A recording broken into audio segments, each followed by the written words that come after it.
par rapport à cet atelier qui s'ouvre aujourd'hui, l'objectif, en fait, c'est de restituer les formations qui ont été effectuées depuis 4 mois au niveau des régions et formations qui entraient dans le cadre d'un plan d'action destiné à déconcentrer certaines compétences au niveau des régions. Ces compétences sont relatives à la gestion des prestations familiales, la validation des domiciliations bancaires, mais aussi, éventuellement, la consultation et l'édition du bulletin de salaire. Pourquoi ces 3 compétences?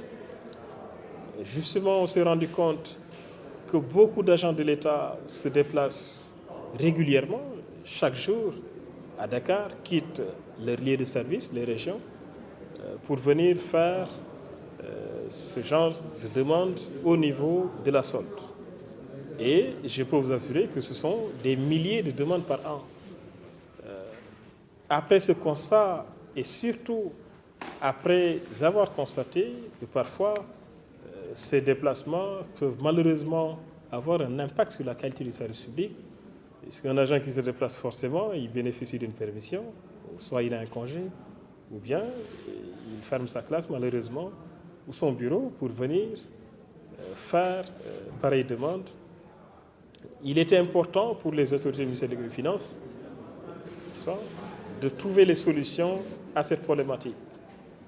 Nous avons été instruits par les autorités du ministère des Finances sur le plan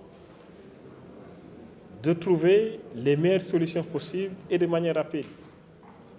Donc, nous avons déroulé un plan d'action qui a commencé par l'installation du logiciel solde, l'outil de travail de la solde au niveau de chaque région, les 13 régions du Sénégal. Ensuite, nous avons procédé à des formations sur plusieurs sites au niveau toujours des régions. D'abord à Thiès, avec les régions de Thiès, de Louga, de Fatick et de Diourbel. Ensuite à Matam, avec les régions de Saint-Louis, de Matam et de Louga. Louga ne fait pas partie du premier lot, c'est le deuxième lot plutôt. Ensuite, les régions de Kaffrine, de Tambacounda, de Kaolack et de Kédougou. Et nous avons terminé avec les régions de Ziguinchor, de Kolda et de Sédhiou. Au final, nous avons pu former 55 personnes, agents DCRF, qui sont désormais prêts à exercer ces compétences relatives à la gestion des prestations familiales, aux validations des domiciliations bancaires et éventuellement à informer le public, un agent en tout cas qui en fait la demande, sur ces éléments de salaire.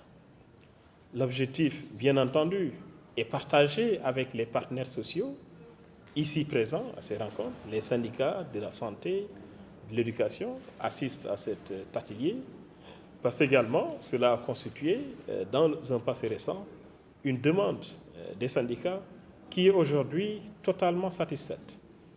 C'est pour dire quand le gouvernement et les partenaires sociaux règne un esprit positif, un esprit de collaboration en vue de trouver des solutions consensuelles et très réalistes aux problèmes que rencontrent les agents de l'État.